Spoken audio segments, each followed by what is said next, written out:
All right, boys. Hey, let's do a couple minutes here. All right, I know this is an offensive line committee film channel here, but I think we should do a couple minutes on Jalen Carter's first NFL preseason snap and what went wrong for the guard, what went right for the Philadelphia Eagles. Okay, can we indulge? Yeah, we Of can course we indulge. can. Of course we can.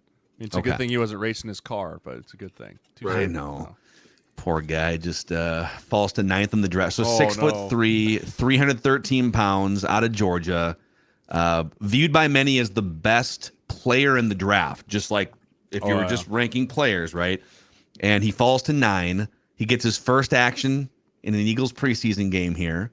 And I'll roll this in a second here, but just your general thoughts on Jalen Carter before we roll this tape. I mean, I thought 2 years ago when they had all the number one defense and everything when they won the national title, I thought he was the best defensive lineman on that field, even more than the Davis guy, right? The big Davis guy that got drafted to the Eagles the year before. Like, this dude is so much more dynamic than him.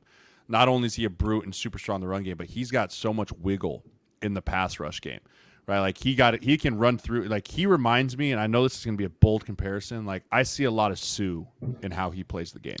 I see that. I see a lot of Sue with the power and the finesse to do whatever you want and keep your guys off balance. I think he has the potential to be a Sue-like player in the NFL, that type of a dominant level, just off of his physical traits alone, because you saw it in this game. He's still pass rushing off athleticism and power. Once he figures out some technique stuff and he gets to learn from guys like Brandon Graham and Fletcher Cox and, I mean, all those guys up there, like, he's going to be very, very difficult to stop. He's going to be a guy you have to turn protections to. Like, this was a fantastic draft pick by the Philadelphia Eagles. I agree, especially for a defense that's already coming around. But I agree. I see the Sue comparison, a young Sue, and that's one of those things that, like, it's kind of like what the D tackles are turning to now. Guys that can stop the run, but at the same time still have enough wiggle in the pass game, because it's such a big drop off. There's only about 3 or 4 guys that can do both of those in the NFL, and they're trying to make more guys do that. So he is the perfect comparison to what they're trying to emulate all these guys to be. Hey, listen, you're going to stand in there, you're going to make the tackle, or you're going to make the sack, but you're going to be out there all 3 downs, and you got to show up. So this is the second drive of the game for the Baltimore Ravens offense, and I believe this was the first. Someone can correct me in the comment section. This might have been Jalen Carter's first snap of the game, is what I saw some people saying on social media. I thought Either way, it's his first I thought they quarter said of his that first too, preseason. Yeah, Ben Cleveland's been in the league for a few years now. I think he was a third-round pick. Oklahoma, right? Georgia, I thought. I No, thought it was Oklahoma. I don't know. Someone can I don't fact know check me. But he's been in the league for a while now. Like, this isn't a fact check rookie. This isn't a UDFA. Like, this is a dude that's played a lot of snaps in the NFL. Like, so that's one thing to think about as you watch this. But let it roll, Mackey. Let's watch it. Let's watch the nice, beautiful overset here. 3rd and 10. Georgia, you were right. Here we go. No balance, no control. God. Throw it! Throw it! Not now!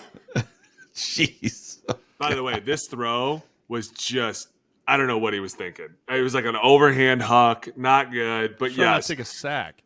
I mean, just go down with the ball, dude. No, that happens no. so fast. And It's a lot of 3rd it is and 10. because, number one, pressure is from the middle is one of the hardest things a quarterback can deal with. Look, as soon as he comes back from his first read, he's already running. And a lot of it is because Ben's not sitting down. He's not balanced. It's one kick and we're playing ball, dude. He's over here trying to jump set a young, eager player who's ready to go. That probably would have not have been my mentality going into this. It would have been more like, hey, I'm going to angle set him and I'm going to throw my hands and we're going to play ball. But I'm certainly not going to come out of here out of control, especially against a club. Oof.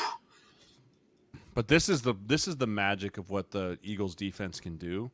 They can rush 4 and get pressure on the quarterback.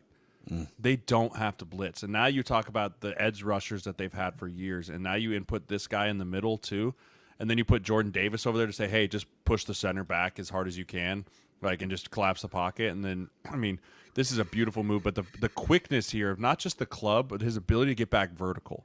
Right, so many times you see these guys that make this club move that have to take 1 or 2, like more like 2 steps to get themselves vertical, like they go lateral, go vertical. But this here, his left foot is immediately going up the field, right? Like that step, and then watch his left foot. It's vertical. Right there. It's vertical, right? He doesn't have to try and run the hoop here, right? He clears his hips. He gets through this guy right here. 1, 2, and then third step is vertical at the quarterback. That is super, super hard to do for big dudes. Like, that's a very, very difficult thing he just did that he made look very simple. I mean, even the closeout here. So he's kind of falling, right? He's losing momentum, and he gets like one last little burst off. Look at his left foot kind of driving here. Yeah. That's a mobile quarterback, man. That's a hell of a rep. He's going to be a force this year. He sure is. And just like you said, being able to rush 4, that's a common denominator to good teams. If you can rush 4 and drop everybody else, gives you more coverage, and at the same time puts a ton of stress on 5 guys up front, and they're only seeing 4 guys coming at them, you're going to hear about it on the sideline. Yeah, if you get off the sideline and you give up a sack to a 4-down rush, that's you're going to be hearing about a fun conversation. Oh, my God. That's aggressive. So what would you do differently? So you're Cleveland here. You're number 66. Can you explain that to the audience? How would you prevent this from happening next time as the right guard? I wouldn't have taken as he kicks, you can see all of his weights going forward, right? I would have taken a simple angle set. I would have set back, and I would have waited to see what he was going to do, because right here he sees Cleveland kind of lunging at him, and he thinks instantly, all right, let's give him a club, especially because there's no center here with him.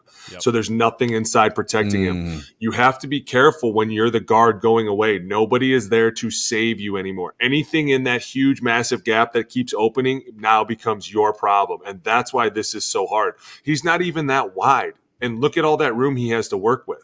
And see what I said about before? If you're going to jump a guy and you lose right away, I told you, there is no space to recover.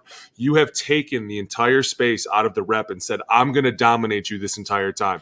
But if you lose like this, see what happens? You have no recoverability. And that's why getting back has its advantages, because you can set back. You have more time to see what's going to happen. You can kind of push him in the position that you want him in. And if he doesn't go there, then you know something's up. He's got something predetermined and you're on a different level with him. And it's a lot of thinking, right? Going into a game with a guy like this, I wouldn't have been like, hey, let's go after him. I'm going to show him how dominant I am the first play. I'd have been like, listen, I'm going to sit back and see what this dude wants to do. And then after that, I'll pick and choose when I can go after him, right? Like, you always got to know what you're going against. And that was the one thing I hated about playing, was that some of these new guys coming in, you don't know anybody that's played them. So no, you can't call anybody to be like, hey, I see this dude's kicking some ass on tape. Is he really that good? And guys be like, no, he's not. He's just getting in good positions, or it's other things. Or they'll be like, yeah, dude, he's him. He's him. You gotta watch out for him, okay? He's him. But when you get these rookies, you're like, hey, what's up? And the guys on the team are like, oh, we're not telling you. You'll see on the film. Wait till you see the film, dude. You're like, oh, he's him then. He's a him. That's all. That is a hard thing for guys like us that watch tape, not Johnny Manziel's dumbass.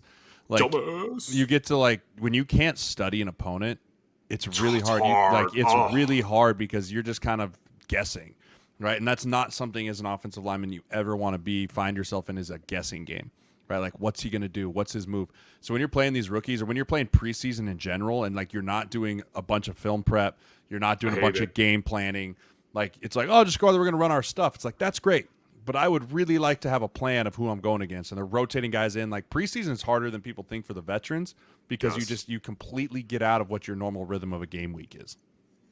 And you don't watch any film. And the thing, too, is you go out there and they're like, well, you could watch last year's film. Like, everybody got fired. What are they doing now? And they're like, I don't know. And you're like, this is driving me. And then you literally, the first play of that game, your heartbeat is racing. Because you're like, I have no film on you. I don't know what's going on. Last year, you were 30 pounds heavier, and at the end of the season, it looked like you didn't care about anything. And now you're super grooved up and ready to roll. Like, you start putting guys in these boxes of like, okay, I need to be at a level 8 right away. Or some guys I need to be at a level 10 right now because I don't know how he's firing up. Some guys you can come out and look at, they're like, hey, man, we're good today, right? It's preseason. You're like, all right, I'm at a level 4. I'm going to go way down.